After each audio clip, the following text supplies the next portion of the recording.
Good afternoon. Welcome to the November 10th meeting of Hardin County Fiscal Court. I remind you this is a voting meeting. If you have cell phones, please turn them off or put them in vibrate mode. We'll begin with a roll call, if you would, Ms. Donnelly. Doug Goodman. Here.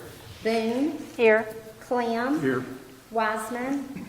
Thompson. Here. Ronnie Goodman. Here. King. Here.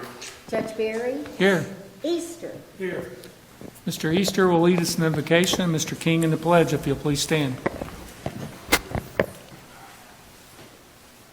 Dear Brother God, we're so thankful for this day, the beautiful day that you've given us. We're most importantly thankful for the love and grace that you've given all of us. I ask that you be with us today, guide and direct us in all that we do and say. And for all these things we ask in the name of Jesus Christ, our Lord and Savior. Amen. Amen. Would you please join me in the pledge? I Pledge allegiance to the flag of the United States of America and to the republic for which it stands, one nation, under God, indivisible, with liberty and justice for all.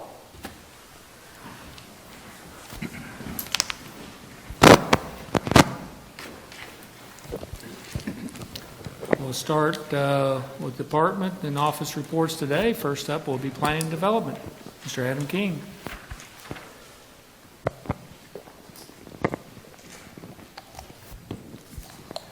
Good afternoon. Good afternoon. I've got the September and October monthly reports from the Planning Commission. So we'll start off with a few items that went before the Planning Commission and the Board of Adjustment. So this was a zone change. This is the Hardin County Fairgrounds. The Hardin County Community Fair Board applied to rezone this property there at 72 acres on South Dixie Highway. It lies between South Dixie and Interstate 65. They applied and were approved to rezone that property from R2 Rural Residential to the C1 Convenience Commercial Zone. The purpose of the zone change is they're proposing a couple billboards. So come to find out, the billboards don't quite meet the sign regs, so they are now in the process of going before the Board of Adjustment for some variances from those signage regulations. This is a variance request. This was Mr. Hauser on Brizendine Lane. Brizendine Lane is out in far western Hardin County.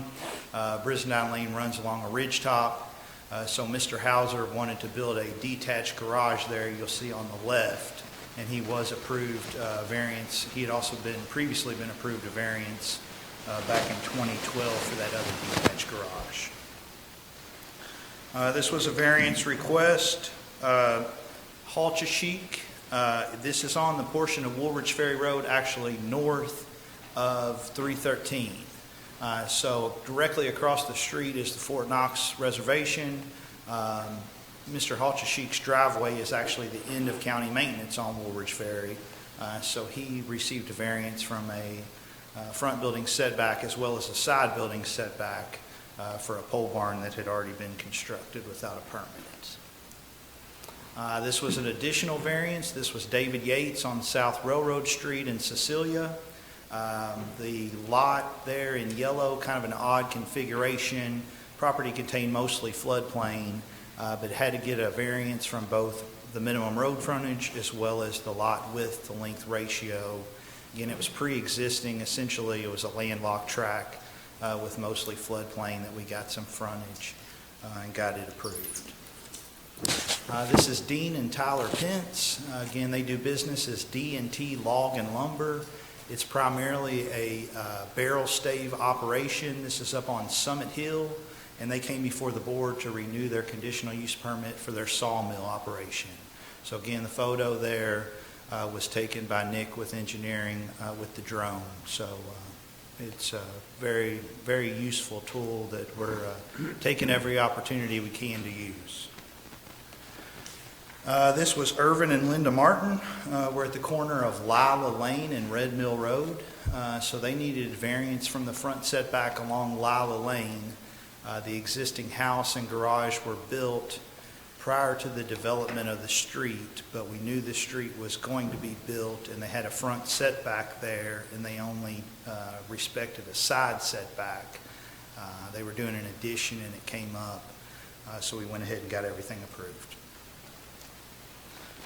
Wanted to point out to the court as well as the public, we do have a new website. So this, we've worked on it a few months.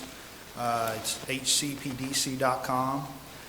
Really happy with how it turned out. Our previous website we had since 2007. First time ever we've had the zoning map online. So for the realtors, for the real estate appraisers, and just the general public, you can search by address, PVA parcel number. Much more user-friendly and easier on the eye than our old site. So again, I'd encourage everyone to take a look at that. Got a ton of resources, so just about any organization that we're affiliated with whatsoever, got links to their website, have bios on our staff members. Again, just really happy with how it turned out. Again, it's been in your all's memos, but Ed Bryan, our building inspector of 18 years, he retired in September. So retired to work on his farm there in Glendale, spend a little bit more time with the grandkids. So they ran him as Monday's man. We had a party for him downstairs, and we wish him the best. But I just wanted to congratulate him on 18 years of service. He's been a very valuable asset to the county, somebody I could rely on, somebody that the builders could rely on as well. They knew what to expect. Taking Ed's place will be Jimmy Morgan. He's been a part-time employee since 2008, as well as we have a new employee, Edwin Alisea, that came to us from the state, Kentucky Department of Housing, Building, and Construction. Looking at the various land use applications, so for September and October, we did 23 subdivision plats. 11 variances, also investigated 4 violations of the zoning ordinance. Looking at the number of plats that have been recorded as well as new lots that have been recorded on those plats, we're at 84 plats for the year. That exceeds where we were last year at this time when we were at 80. And then the number of lots, we're at 94 new lots created, which is up from last year when we were at 84.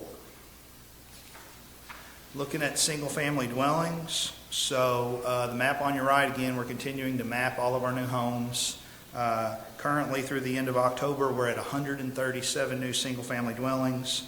That compares to 136 in 2019 at this time, and 133 2018 at this time. So with the pandemic going on, I think I couldn't be happier as far as single-family dwelling construction. One thing we are hearing is holding people up some right now, and they're just waiting on price of lumber to come down. Looking at permits, September and October, 60 building permits in September, 45 building permits in October. David Veers has been very busy with 107 electrical permits in September, 130 in October. The other thing I'll point out here is stop works. So 4 stop works in September, 11 stop works in October. So please give our office a call so that we can get you the permits you need and do the necessary inspections.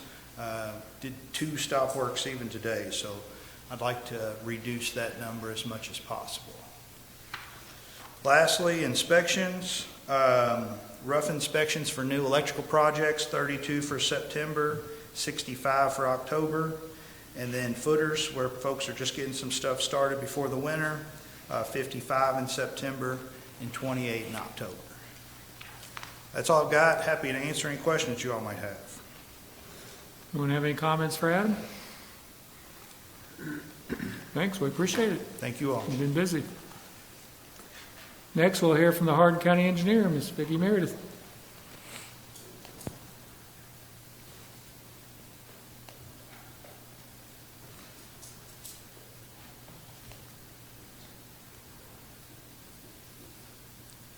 Good afternoon, Judge Barry, members of the Fiscal Court.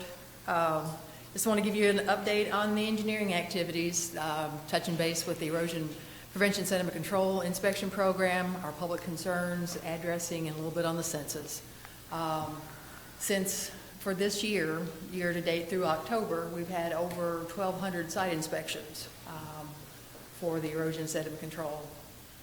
As you can see here for the 2020 inspections, it actually varies on a monthly basis depending on, a lot of it has to do with weather.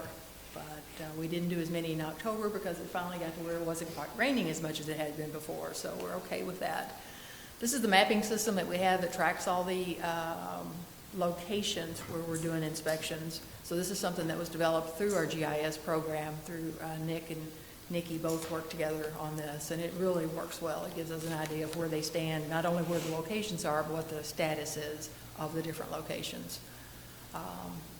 The notice of violations and the stop work orders, I'm really glad that the builders and developers are working well with us, and so we didn't do either of those in October. And looking at the annual inspections, as you compare them back to 2011, this year we're already over 1,200, so we're pushing being up there with some of the top years we've ever had. So really impressed and pleased with staff being able to stay on top of this. And again, the work orders, or the NOVs and stop work orders are really going down, so I think we've done a good job also of educating the builders of what's going on. Public concerns, sometimes we get a lot of phone calls, other times we don't. They have to do with drainage, erosion concerns, floodplain, et cetera, that type of stuff. And this month we had 3, so year to date we've had 22 calls and we've closed 26.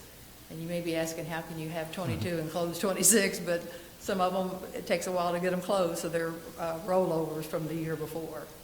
And with regard to addressing, in October, there were 29 new locations, 160 year to date. Of that, it breaks down to 127 houses, 25 mobile homes, 3 commercial, and 5 barns or others. And then I want to wrap up a little bit, just talk a little bit about the census. They're finally finished collecting responses. Everything is finally done. So I'm really pleased with what they've done and how they've been able to handle that. But how did we do?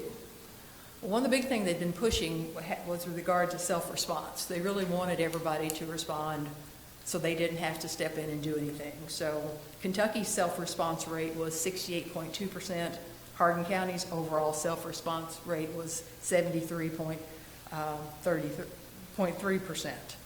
But the Census Bureau is now saying that they are 99.9% done, and they've gotten everybody. So how do you get from the self-response to that number? So on average, there's 24.1% additional that they've done door-to-door contact with.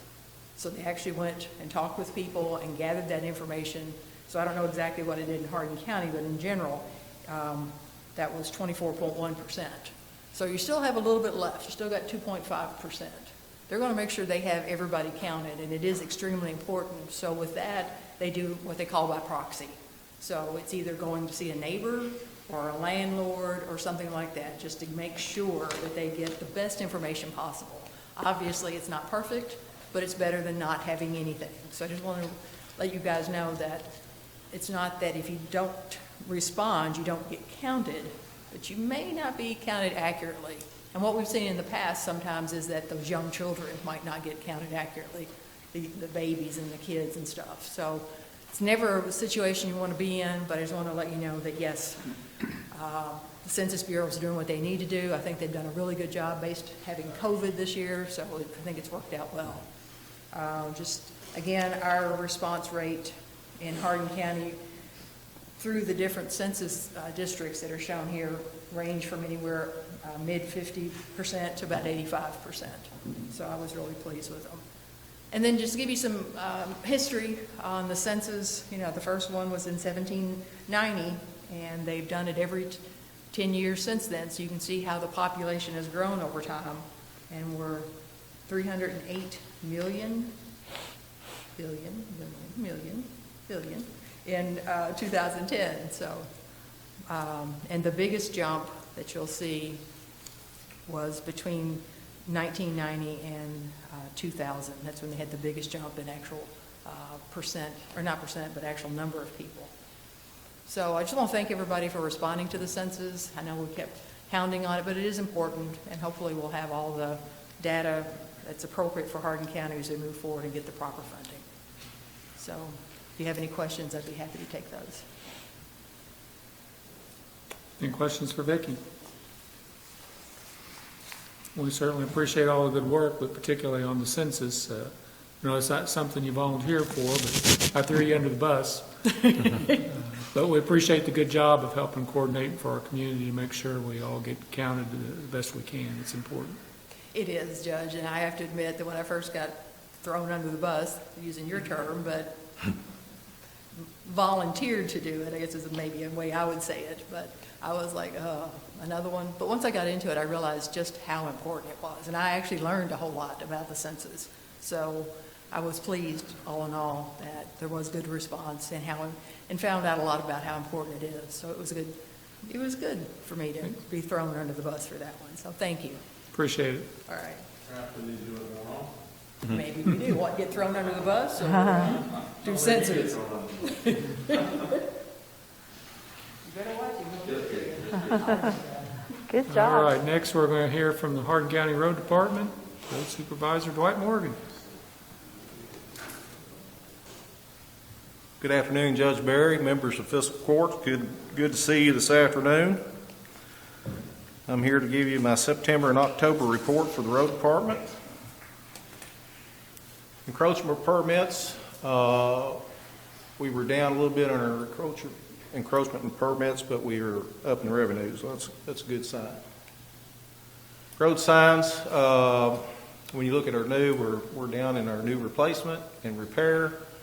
Our other, we were way up. That's a multitude of things. It could be Todd may be picking up tires alongside the road or limbs and that sort of thing. So that's just other work that he does. But we're not spending money on signs and sign replacement, so that's a good thing. Daily activities include our coal mike asphalt patching, our mowing, which we showed we got about 60% completed on our fourth round. We are done for the year. We've got our tractors all cleaned up. Bush hogs have all been cleaned up. They've been put away. So we've gotten prepared for winter. And we've actually gotten done with probably our total patcher for the year. We've emptied the tank today, so probably won't buy any more oil till next spring. So trying to eliminate some issues that we've recently had. So we've gotten into full-time into our tree trimming and removal. We've got a lot of trees and limbs that need to be taken down and removed. So we'll be busy doing that. Cross tiles, obviously, will be another thing that we'll be replacing some, and then we'll be doing probably quite a bit of ditching this winter. So hopefully the weather won't be bad. And we'll be able to get some of that work completed that we need to get done so we can get the water off our roadways.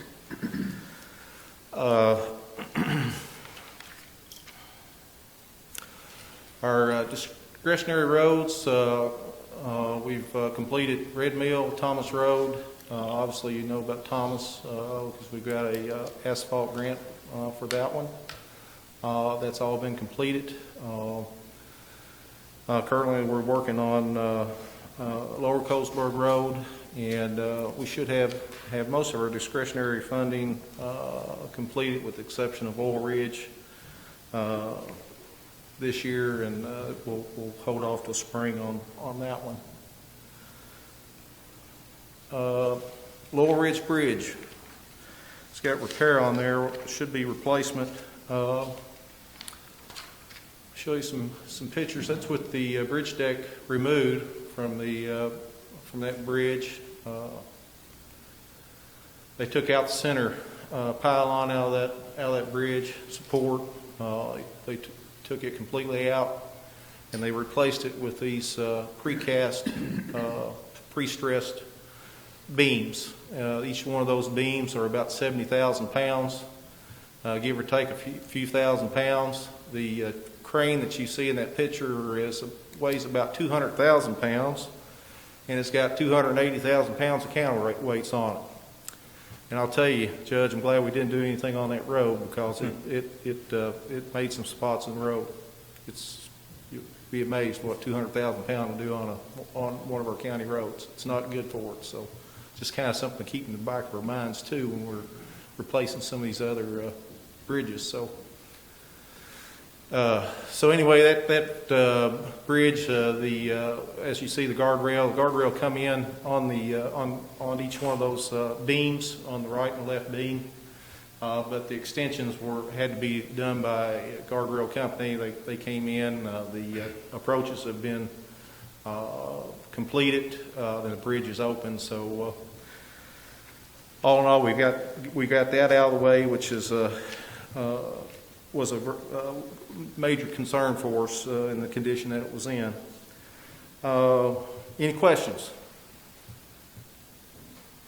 I would like to say, Judge, I'd like to thank all of our veterans on fiscal court, to Mr. Wiseman, Mr. King, Judge, yourself, Roy Easter, Fred Clem, and Ronnie Goodman. Thank you for your service.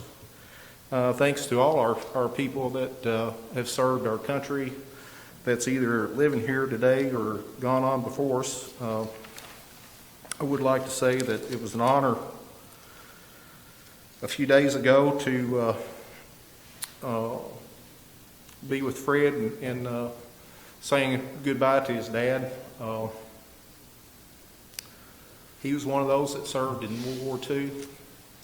I know he had a lot of stories. I had a neighbor that served also, and it wasn't a pleasant time, and we owe those people quite a debt of gratitude, and it was an honor, Fred, for me to be there. So to all of our service members who's either serving today or retired, again, thank you for your service, and Judge, that's all I have. All right. We appreciate the good work. Thank you, Dwight. We'll move on to item 3, which is ordinances, resolutions, and agreements. We have 2 items today. The first one, item 3A, which is first reading of ordinance number 321-2, Series 2020. It's amending this fiscal year 2021 budget. It's the second amendment to the budget. This is first reading of it, and basically it's to be able to bring in outside funds from the federal grant for Help America Vote Act, which is helping the clerk's office, and the COVID Relief Fund, those 2 items listed there. Is there a motion to have first reading? So moved. Competition there. Mr. King, I think, won first, and Mr. Clem second. Any discussion? Hearing none, Ms. Dolly. Boone, Yes. Clem, Yes. Thompson, Yes. Ronnie Goodman, Yes. King, Yes. Judge Barry, Yes. Easter, Yes. Doug Goodman. Yes. And item 3B is reading and adoption of ordinance number 322-1, Series 2020. It's amending the annual standing order for pre-approved reoccurring expenses, and it's for those grants and funding that we just approved for the budget amendment. Move to approve. Second. Motion by Mr. Thompson, second by Mr. Doug Goodman. Any discussion? Hearing none, Ms. Donnelly. Clem, Yes. Thompson, Yes. Ronnie Goodman, Yes. King, Yes. Judge Barry, Yes. Easter, Yes. Doug Goodman, Yes. Boone. Yes. And item number 4 is the consent agenda that was included in your packet. Are there any corrections? Move to approve. Second. Motion by Mr. Clem, second by Mr. Doug Goodman to approve as presented. Any discussion? Hearing none, Ms. Donnelly. Thompson, Yes. Ronnie Goodman, Yes. King, Yes. Judge Barry, Yes. Easter, Yes. Doug Goodman, Yes. Boone, Yes. Clem. Yes. All right, we'll start around the table today with Mr. Thompson. I have nothing. All right. Mr. Ronnie Goodman. Mr. King. Judge, I have none. Okay, Mr. Easter. I have nothing, Judge. Mr. Doug Goodman. I have no items, Judge. Ms. Boone. Well, yeah, finally, somebody's got something. All The right. Resource Committee will meet next week on November 17th at 3 p.m. just across the hall. All are welcome to attend. All right. Mr. Clem? Yes, Judge. First of all, I'd like to express my sincere appreciation to everyone for the many expressions of support during the loss of my dad. And really, our family appreciates it so much. I don't know how folks get through it without support of good friends and a good church body to get you through these things like this.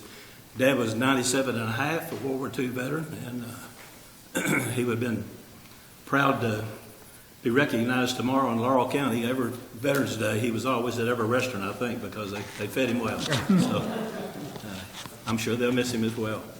Also, the Solid Waste Committee meeting will meet November the 16th at 3:30 across the hall, and everyone's welcome to attend. And I, like Dwight, want to wish all the veterans a great Veterans Day tomorrow. And there's a ceremony at the Nature Park tomorrow at 11 o'clock, open to the public, if anyone's available to go. It's really a very good ceremony. I've been to it before, and they do a great job. And gives everybody an opportunity to see what our community does to support their veterans. And as always, I just leave you with please don't drink and drive and don't text and drive. That's all, Judge.